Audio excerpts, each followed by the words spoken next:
Hey guys, excuse me. This is another Bovada $5 turbo sit and go. I just kind of randomly decided to make a video here, so we're already into the 30-15 blind. But I don't think the game's been going for very long. Let's see. We can actually look on my HUD here. Yeah, so there's 6 hands have passed since the beginning of the game. Let's see here. I had been playing $12 6 max turbos. Those are way harder. If you haven't played those before, they're much tougher. I ran good for a while, and then I ran bad for a while, and then and somewhere in there I took second in a 4K guaranteed tournament. I think that paid $530. It's funny too, because once you've it seems like, and I don't really believe this, but it seems like once you win, you run bad for a while. It's almost like the system wants to take your money back, or I don't know. So I kind of feel like the next time I win a big tournament, big for me anyway, that I'm going to cash out, like at least 3/4 of the winnings right there, and just keep playing the same stakes of sit and goes that I normally do. That's kind of what I do. I play the sit and goes like every day, and then maybe once to twice a week I'll play a tournament. So I feel like as long as I'm kind of just breaking even with sit and goes, and then I hit the occasional big win in the tournaments, then that's if you're not trying to make a living from it, then that's kind of a good way to go about things without losing your bankroll. But anyway, I ended up losing. I went on just an awful run, and from that 500, I lost probably 400 of it, which really sucks. But whatever. It's not really my personal money, so it doesn't really matter that much. It's just sort of frustrating. And then I eventually just said, you know what, screw this, I'm cashing out. So I cashed out for $175, which left me with like $65 left in my bankroll. And then I just decided, you know what, I'm going to go back to basics. I'm going to go back to these $5 turbos. And so now I'm back up to about 100, 105, and that is just within the past less than a week. So these $5 games are pretty soft. The strategy is standard sit and go strategy.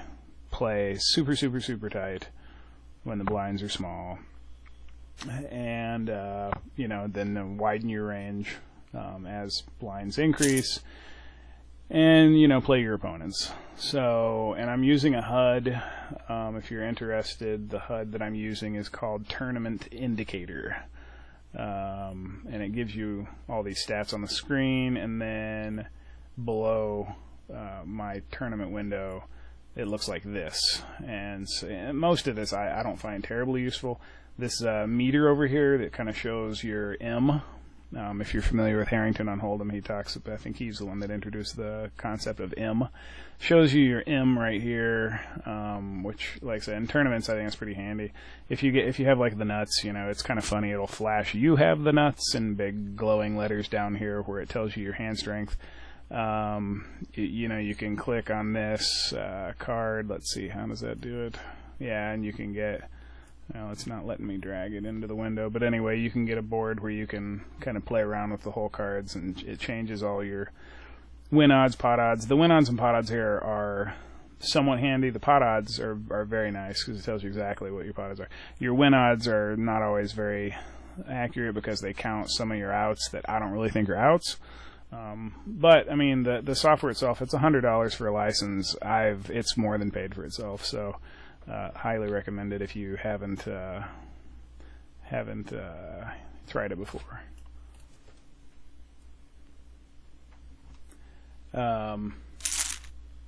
So anyway, we're just going to sit here and play tight. We're at the 30-15 level. And I think I've got someone coming into my office. 1 second. Go to bed.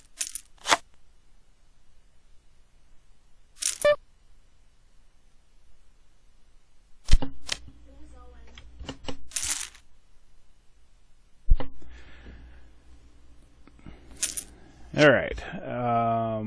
So yeah, the video is going to be kind of boring for now. Once the blinds hit 100, I will look for spots to steal the blinds. And then I've been employing some new strategies because of my very tight style. Most of the time, I end up in push or fold mode. And I end up playing a pretty short stack. I mean, I would say like more than half the time, I'll get down to 5 big blinds, sometimes less. I mean, I try to never let myself get below 4. If I start to approach 4, or if let's say I'm like around 5, but the blinds are about to go up again,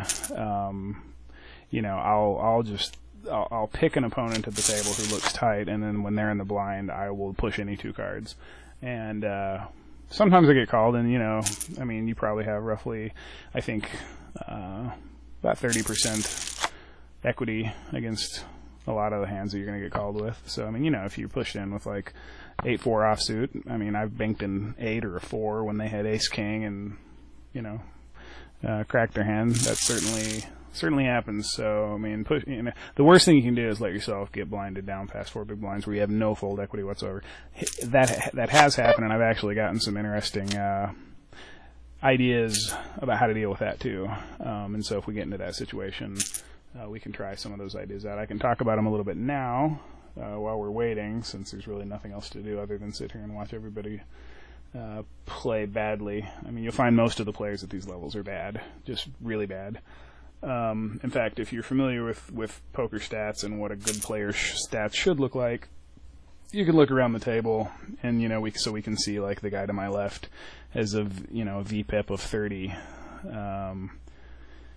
He's raised pre-flop 0. This guy is, so essentially he's a limper. This guy's even worse. He's basically, VPIP of 60, pre-flop raise 20%. So, he's pretty loosey-goosey. It's funny, they give the little icon. So this guy's been identified as loose neutral. This guy's a calling station. And I find these are pretty accurate. Like if you got into a hand with this guy, unless you smash the flop, I wouldn't see that against this guy who's been identified as a calling station by the software. Same with this guy, calling station. A gambler over here, got the little dice icon. This guy you might assume, based on the limited number of hands, is fairly decent. He might have limped in a few hands from the blind, so that's why he's got the 20-0. But he's got the little frowny face indicating he's tight aggressive. I've got a question mark because I have not played a hand yet. I have folded everything. Because these games are turbos, you really, I don't think, can ever afford to be set mining or trying calling with, pseudo connectors or any of that kind of business. Now here with 10s, I could re-raise, well, in fact, so from this guy, here's an excellent spot, where a lot of people might get overly excited about pocket 10s. I got a really nice stack of almost 30 big blinds. Is that right? Big blinds, yeah. So there's really, I don't think, with 10s at this point, there's really no reason to get involved here. I probably would have just limped behind and played post-flop this early. I might consider raising if I felt these guys were pretty tight. This guy right here, we can see he's raised pre-flop 9% of hands. Now, it's not a big hand sample, but still, how good do you think your 10s are? At best you're flipping, so I think that's a pretty easy fold right now. It gets a lot harder to make a fold like that when you're under 10 big blinds. Sometimes you just kind of have to call and hope for the best. So yeah, we'll see. I'd like to see some cards here and see if we were correct in folding our 10s. I kind of feel like with 9 hesitating to do anything else that he might not want to get involved here.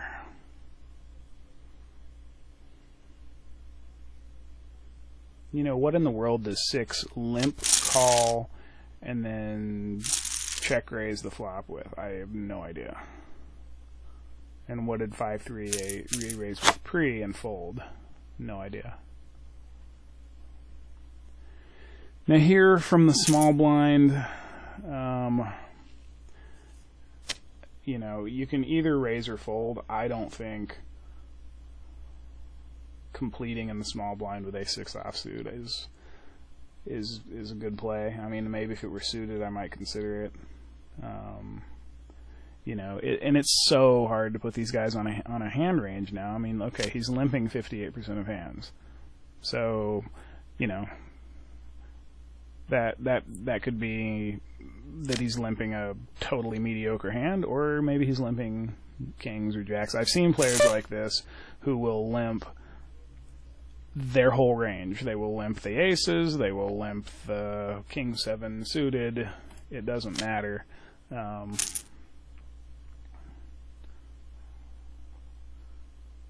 So yeah, so for those guys, like if you can identify them, you can sort of assume that their limp is effectively their idea of pre-flop raising. You know, by them calling, they're showing interest in the hand. Now here's a good spot where we might consider stealing the blinds against this guy right here. I mean, he's pretty loose.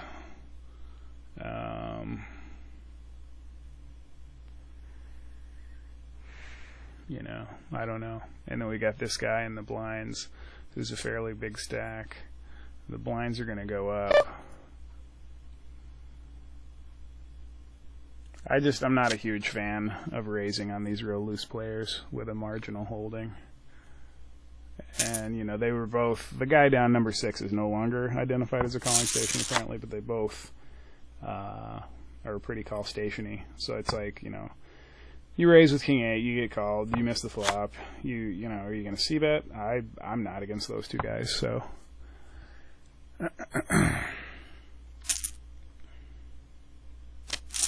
Now, you know, if they were playing a standard tag game like myself, I will raise them as much as I can until they give me a reason not to. But I think with guys like that, I'm probably just going to wait until I've got a shoving stack, and I mean, I'm almost there. Once I get down to like less than 12 big blinds, I'm generally all in or folding.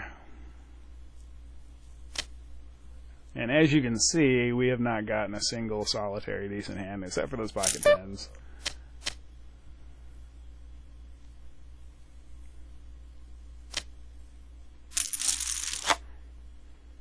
And I think, you know, in these games where the players are so bad, there's just so much value in simply not losing chips and just preserving your chip stack, and you'll watch these guys knock themselves out left and right. And I mean, I've gotten into the money without even playing a hand, just folding it and folding it and folding it, and all the bad players blow up. And then once you're three-way, then you can go to town with the all-in raises and whatnot. So shortly here, we got 2 minutes until the lines go up again, and then we're going to be under 10 bigs, and then it will get a lot more interesting. So we saw another guy just go out there. I generally, when the small blind is dead, I generally won't raise anything but, you know, large pairs, because, I mean, what am I stealing? Stealing 100 chips? I don't see the point.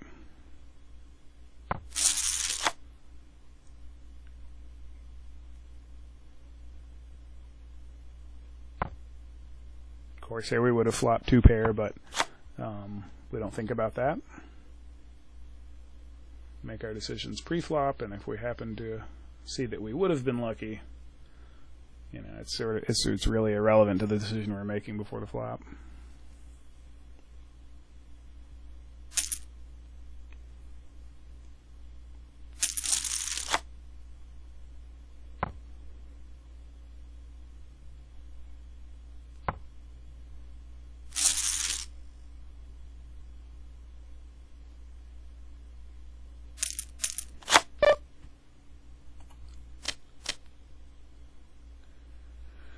And now's a good time to start paying attention to who is most likely to fold to our all-ins. Player 1 over here, looks like an excellent candidate for shoving on. Player 2, you know, I generally try and avoid the big stacks unless I absolutely have no choice. So I think I'd probably prefer to shove on 1. And then base Pure Land stack size is maybe 8 over here. Although, I mean, 6 isn't super deep. And he's folded to a steal while it says 1 out of 1 times. So that's not a whole lot of information. And then, of course, here, we're just going to check fold.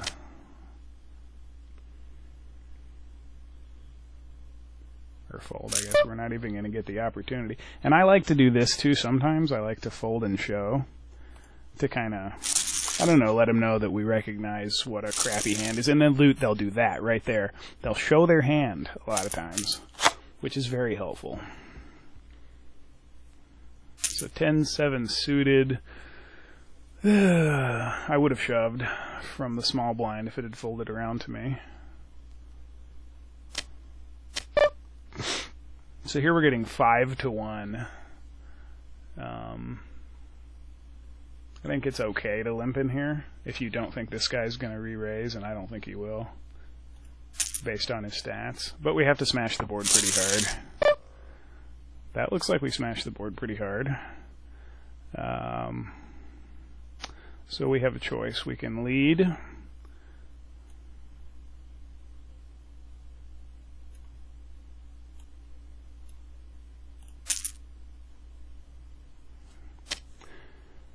That'll fold a lot of them off their hands. There you go. So we just took down. I was prepared to get all in there. I mean, if we got re-raised, you know, with the stack sizes, I'd probably just have to call off. I don't think I'd like it very much, but I just feel like putting a third of our fourth of our stack in and then folding is just not acceptable.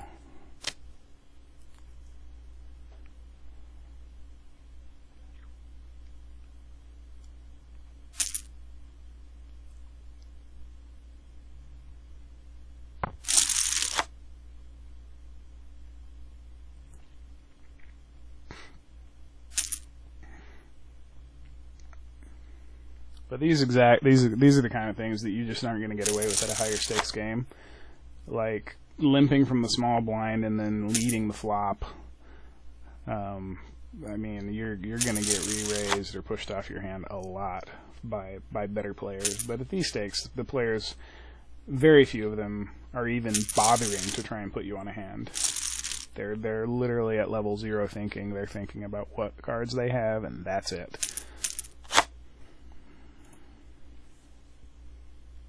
So we see down here, we've got 2 minutes until the blinds go up to 200. I also use this down here.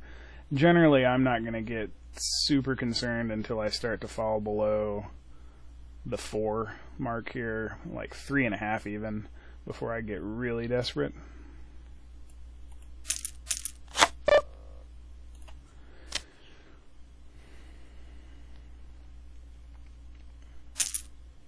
And I've gotten this. The software has made me a little bit lazy because I can look and I can mouse over and I can see.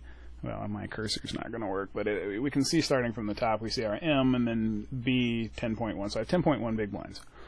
That's really nice to be able to just mouse over that and see how many big blinds you have without having to, you know, crunch the numbers in your head.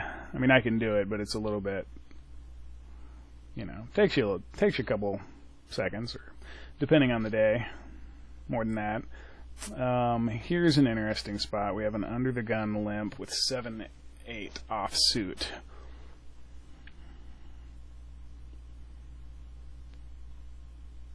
There's 375 in the middle. So you have to ask yourself, what's the chances that this guy's trapping? I mean, we could raise all in here. He's raised. We can see he's raised with 5% of his hands. I'm going to take a chance here that neither of these guys have a hand they want to go with.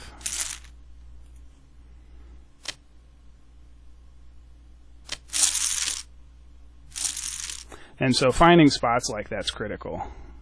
You know, I could have just checked behind and seen a flop and probably whiffed, and but without the tournament indicator software to see what these guys' stats are, unless I'm paying a ton of attention and taking lots of notes, I just don't think I'd be able to make that kind of a move right there. And oftentimes, if I see someone who's playing like, you know, VPIP of 20 over, 18, so they're raising 18% of hands, they're only voluntarily putting money into the pot 20% of the time, and then suddenly they limp under the gun, that screams trap, right? Because that's all they've been doing is raising pre-flop, and now all of a sudden they limp and they're in early position. And so against that kind of player, I would never reshove there.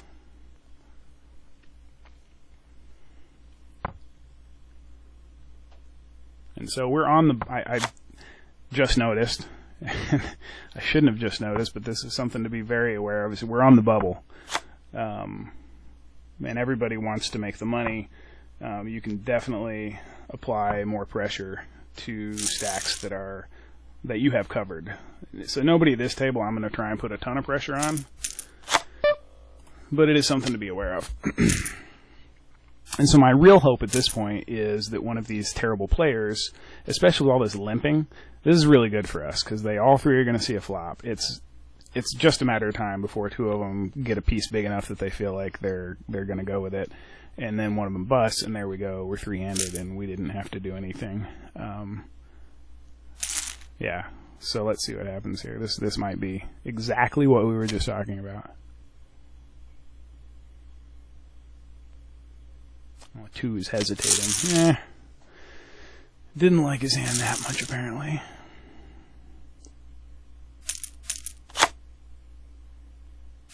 So, we've got 4 minutes until the blinds go up.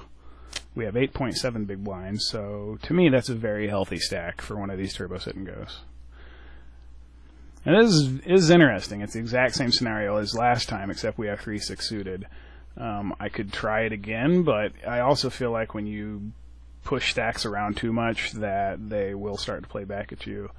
And why not just take a flop with 3-6 suited? That's not a bad flop.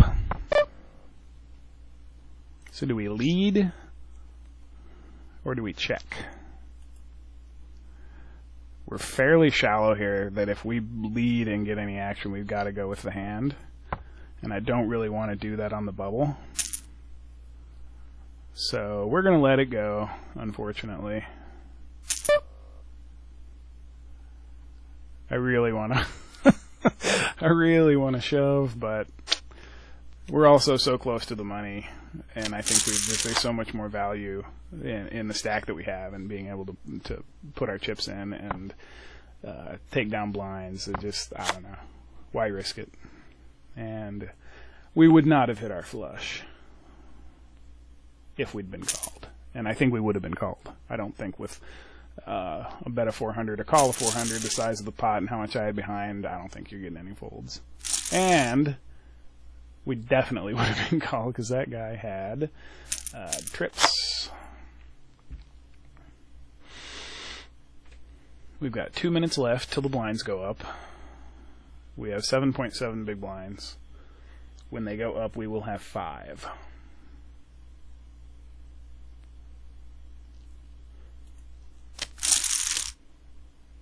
So at this point, we are looking for any spot we can find to put our money in. This is it.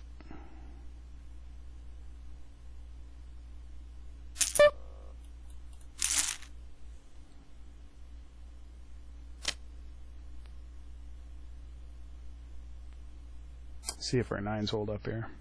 If we get called. Hopefully we don't get called. I prefer not to get called. Nice.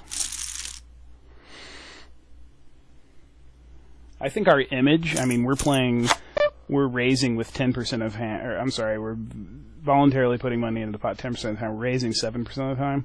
We have a very tight image.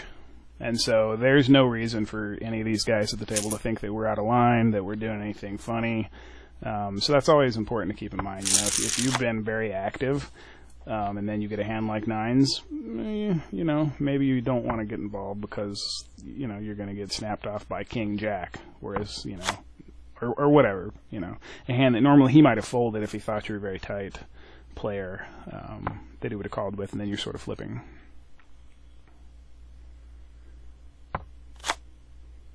So the blinds might go up in the very next hand, in which case we'll have 6, just over 6. Yep. Even less now. 6.5. The software, though, I think it's still including the blind that we just paid.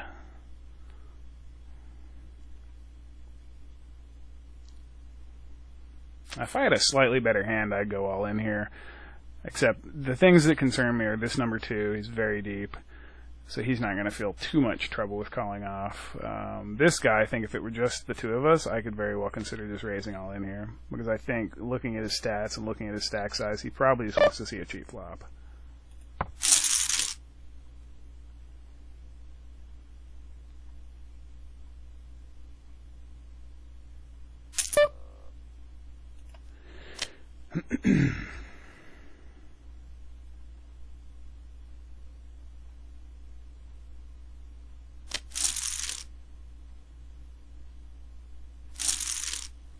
So we have just over 5 big blinds.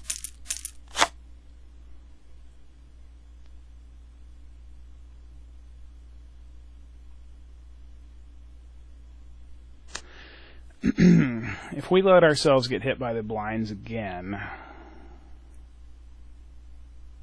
we will have less than 4. So I think in the next hand here we're going to shove any 2 against number 8.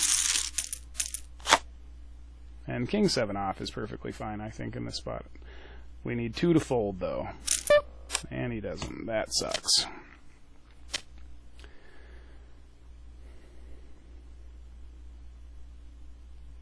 We have 4.8 big blinds. We're pushing any 2 cards. And we are doing it on 2, but I think allowing yourself to get hit by the blinds again is unacceptable.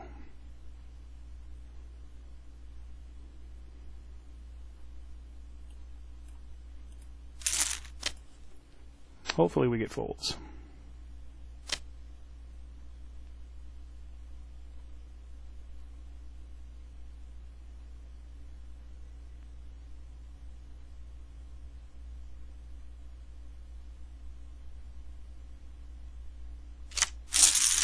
I cannot believe he folded king 10 off, but thank goodness he did.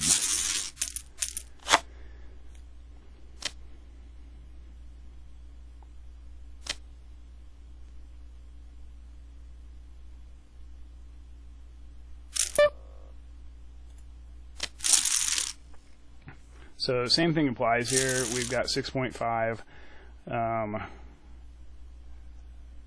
8 is our target. He's got a size of about what we've got, and we cannot let the blinds hit us again. We can't. If we do, we're crippled. We lose our fold equity. And I'm going to fold and show here too, saying, hey, look, I had a really crappy hand. I'm not raising. So I like to think that that might buy me a little bit of... well, this is, again, a spot that I'd shove no matter what. So 2 needs to fold, though. God dang it. Oh, and he's raising to 4x. So, I mean, if I shove, obviously he's going to call. I mean, do I really think A7 plays well against whatever he's raising with? I don't think I do.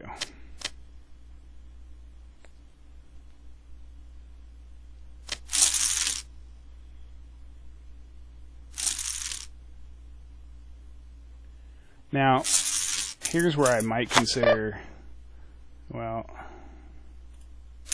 it's hard to not go all in with 9-10 suited in this spot. If we get called, I mean, 9-10 suited does pretty dang well against a lot of his range, so I won't feel horrible. On the other hand, if he's folding king 10 offsuit there, he's probably not calling that wide. But you definitely have to be willing when you get down around that 4.5, 4 big blind level to pick your target at the table and push with any 2 cards. Doesn't matter. Now, hopefully this winds up with 8 getting eliminated. And then we're in the money, and then we can try and go from there. Okay, so if we fade a king, he's out. Good. And we are in the money. All right. I'm not going to sing for you guys, don't worry. I have 5.4 big blinds. This is the same kind of deal while he's raising. So we're so short that we actually have a couple of new tools, and I will try to use them if I feel that I have to, and I'll talk about them.